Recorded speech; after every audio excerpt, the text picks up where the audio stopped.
Mais évidemment, on ne laissera pas faire n'importe quoi. Il y a déjà une manifestation nationale prévue par les cheminots le 22 mars. Donc vous voyez, les cheminots sont mobilisés et ils ne laisseront pas casser leur outil de travail.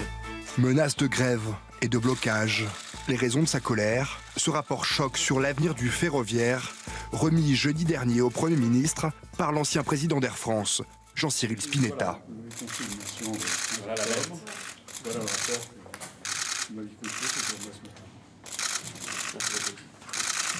Un rapport qui préconise entre autres la transformation de la SNCF en société anonyme, la fin du statut de cheminot à l'embauche, la suppression de centaines de lignes peu fréquentées, un plan de départ volontaire et la fin de l'extension du réseau TGV.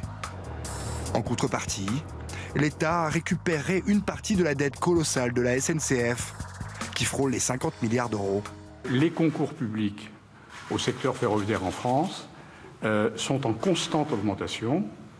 Ils s'établissent en 2016 et en 2017 autour de 10,5 milliards de concours publics, État plus région, au secteur ferroviaire.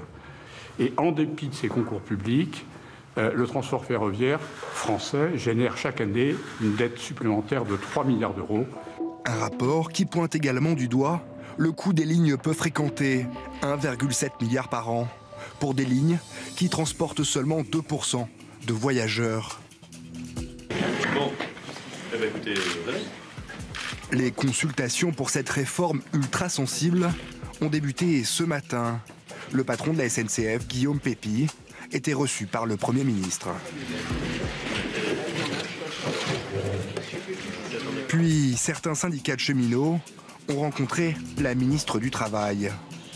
Une négociation qui s'annonce tendue, tant les lignes semblent diamétralement opposées. Il est évident qu'une attaque directe et franche du statut des cheminots ne nous convient à nous pas du tout. L'attaque vers le statut de la SNCF ne nous convient pas non plus. Et in fine, la réduction du réseau ferroviaire, en changeant à la réduction drastique du réseau ferroviaire, n'est pas non plus de nature à nous satisfaire. Nous connaissons le rapport Spinetta. Il a des propositions qui sont pour nous pas acceptables.